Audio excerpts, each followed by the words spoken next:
तो जी welcome back friends. अच्छा friends, मैं कल एक रिपोर्ट पढ़ रहा था बीबीसी के ऊपर। तो उसके ऊपर ये रिपोर्ट आ रही थी कि पाकिस्तान का जो पासपोर्ट एंड इमिग्रेशन डिपार्टमेंट है उसमें रोज़ाना की बेस पे 50,000 एप्लीकेशंस पाकिस्तान में आ रही हैं सिर्फ पासपोर्ट बनाने की। ठीक है, अब ये जो पासपोर्ट बनाने की एप्लीकेशंस रोज़ाना आ रही हैं तो डेफिनेटली हर बंदा जब पासपोर्ट बनाएगा और ये सोच लेगा कि मैंने बाहर जाना है तो क्या कहते हैं, पाकिस्तान में तो पीछे फिर कोई नहीं बचेगा। अब मैं आज की जो वीडियो जो टॉपिक है वो ये नहीं है कि पाकिस्तानी बाहर क्यों जा रहे हैं, ठीक हो गया। मेरा बात बताने का मकसद ये है कि आखिर ये जो पाकिस्तानी पासपोर्ट बना रहा है और एक मतलब दिन में 50,000 एप्लीकेशंस जो हैं वो आ रही हैं, ठीक है, पासपोर्ट ऑफिस में। तो इसका मकसद वो कहीं ना कहीं तो जा रहा है ना बाहर। तो वो जो बाहर जाता है, पहले पाकिस्तानियों की डेस्टिनेशन होती थी, वो होती थी यूएई, सऊदी अरेबिया, उसके बाद कतर, ओमान, ये जो गल्फ़ कंट्रीज़ हैं ना, इनमें होता थी, ठीक हो गया। तो कुवैत वगैरह इनमें जाते थे। तो अब पाकिस्तानियों का जो रुझान है वो आता है आपकी यूरोपियन कंट्रीज़ में, ठीक है, लग्जमबर्ग, स्वीडन, उसके बाद जर्मनी, इटली, फिनलैंड, ठीक है, ये वो कंट्रीज़ हैं, माल्टा, जिनमें आप पढ़ाई के बहाने जाते हैं और वहाँ पे जाके काम करना चाहते हैं। लेकिन मकसद आज का जो है वो ये है कि आखिर क्या वजह है कि ये जो गल्फ़ कंट्रीज़ हैं, गल्फ़ कंट्रीज़ मैं सारी की बात नहीं कर रहा, मैं सऊदी अरब और यूएई की बात करूँगा, स्पेशली वो भी इसकी यूएई की बात करूँगा। यूएई ने आखिर क्या वजह की कि पाकिस्तानी जो लेबर है उनके वीज़े के ऊपर पाबंदी लगाई और पाकिस्तानी जो है वो अब इस सोच में पड़े हैं कि अब हमने यूएई नहीं जाना, अब हमने यूरोप जाना है, ठीक हो गया। सऊदी अरब ने भी बहुत सारी पॉलिसीज़ अपनी अपडेट की हैं, स्ट्रिक्ट पॉलिसीज़ बनाई हैं पाकिस्तानियों के लिए कि पाकिस्तानी अब बड़ी मुश्किल से वहाँ जाते हैं। लेकिन स्पेसिफिकली आज बात करेंगे कि आखिर ऐसी क्या फैक्टर्स, वजूहात, रीज़न्स हैं कि दुबई ने या यूएई ने पाकिस्तानी लेबर के ऊपर इतनी पाबंदी क्यों लगा रखी है। और ये गालबन सबसे पहले तो मैं आपको बता दूं, ये जो पाबंदी यूएई ने लगा रखी है ये तकरीबन मेरे ख्याल से 2020 या 22 की पाबंदी लगा चुके हैं। मेरे ख्याल से कोविड के बाद ही शायद लगी है। ये अभी तक पाबंदी जो है ना वो अभी तक लगी हुई है और इसके ऊपर अभी तक उनका कोई जो है ना वो क्लेम किसी का नहीं है कि बहुत जल्द पाबंदी जो है ना वो ख़त्म हो सकती है। अब मैं आपको वो फैक्टर्स बताता हूँ। सबसे पहले तो पता क्या पाकिस्तानी क्या करते हैं, पाकिस्तानियों को उन्होंने क्यों पाबंदी लगाई है। पाकिस्तानी जो हैं वो वीज़ा लेके जाते हैं, यहाँ पे कंपनी का वीज़ा लेके नहीं जाते, वो जाते हैं टूरिस्ट का वीज़ा लेकर, ठीक है।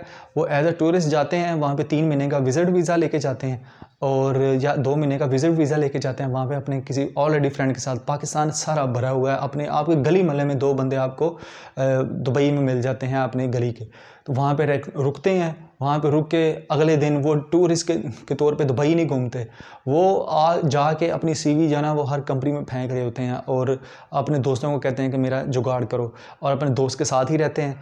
और क्या कहते हैं, आपको इजीली मिल जाता है ना दुबई का जो वीज़ा है, उसका टूरिस्ट का वीज़ा आसानी से मिल जाता है, विजिट वीज़ा। आप जाएंगे वहाँ पे सीवियाँ फेंकेंगे, ड्रॉप करेंगे और आपको कहीं ना कहीं जो छोटी कंपनीज़ हैं वो आपको जॉब पे रख लेती हैं, रिगार्डलेस कि आपका जॉब का जो आपका जो वीज़ा है वो वर्क वीज़ा नहीं है, आपका विजिट वीज़ा है। आपको जॉब पे रखती हैं और कंपनी भी आपको जॉब पे इसलिए रखती है क्योंकि आपका विजिट वीज़ा वो आपको ब्लैकमेल करती है, कभी काम करवा के आपको पैसे नहीं देते और जो है वो कभी दे भी देते हैं और आपको कहते हैं कि जब आपका वीज़ा एक्सपायर होगा तो आप हमारी तरफ से छुट्टी, ठीक हो गया।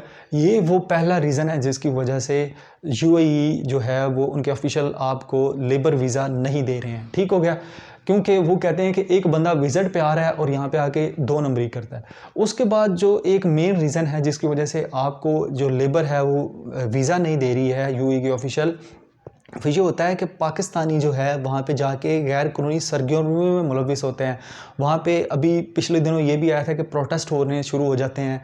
इन्होंने पाकिस्तान समझ लिया हुआ है कि मतलब एक पॉलिटिकल पार्टी जो है वो प्रोटेस्ट अनाउंस करती है तो वहाँ पे लोग जो है ना वो प्रोटेस्ट करना शुरू हो जाते हैं। ये यूएई को बड़ा हर्ट होता है कि ये पाकिस्तानियों वाला माहौल देसी इन्होंने उधर बना लिया, वहाँ पे अजीब सा माहौल है। लोग ये जो अरबी लोग हैं वो तो काम नहीं करते, वो तो अय्याश पसंद लोग हैं, लेकिन ये क्या है, ये भी अब उनकी तरह ना बनते जा रहे हैं और मतलब आउटपुट नहीं है और अपना देसी माहौल बना के रखते हैं और हर मतलब इलीगल एक्टिविटीज़ जो है ना वो उसमें इन्वॉल्व होते हैं।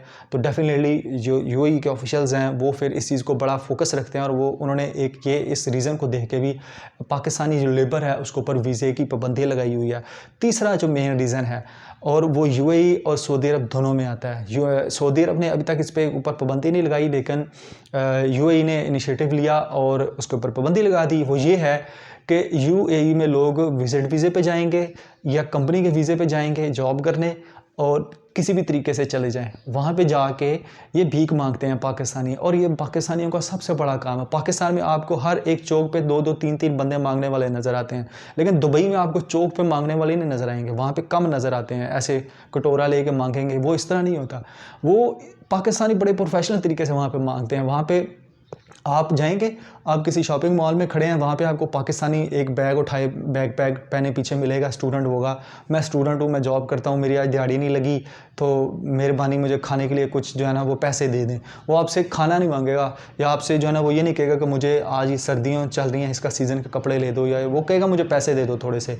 जब आप उसको कोई अच्छा बंदा मिलेगा तो आप उसे कहेंगे कि यार मैं पैसे तो आपको नहीं दूंगा, मैं आपको चीज़ दूंगा, तो वो आगे से बदतमीज़ी करते हैं। मैंने कई ऐसी वीडियोज़ देखी हैं, और ये आपके साथ भी जो दुबई में अगर कोई बंदा वीडियोज़ देख रहा है तो उनके साथ भी ऐसा होता है। आपसे बदतमीज़ी करते हैं, यार पैसे देने हैं तो दो, फिर वो पाकिस्तानियों वाली औकात पे आ जाते हैं ना। तो ये मेन रीज़न है। और इसकी बहुत सारी जो कंप्लेंट्स हैं वो रजिस्टर्ड हुई हैं यूएई के जो ऑफिशियल्स हैं, इमिग्रेशन डिपार्टमेंट वहाँ पे, कि पाकिस्तानी लोग ऐसा काम कर रहे हैं। वरना यार बांग्लादेश के लोग, श्रीलंकन, नेपाल, भूटान, इंडियन, ये सब फिलीपाइंस, ये सारे वहाँ पे काम करते हैं ना। पूरी दुनिया के जो नेशनल्स हैं वो वहाँ पे आके काम कर रहे हैं लेबर के तौर पे। लेकिन पाकिस्तानी के ऊपर लेबर पे पाबंदी लगाई है। वो 3-4 रीज़न हैं जिनकी वजह से यूएई ऑफिशियल्स ने पाबंदी लगाई है।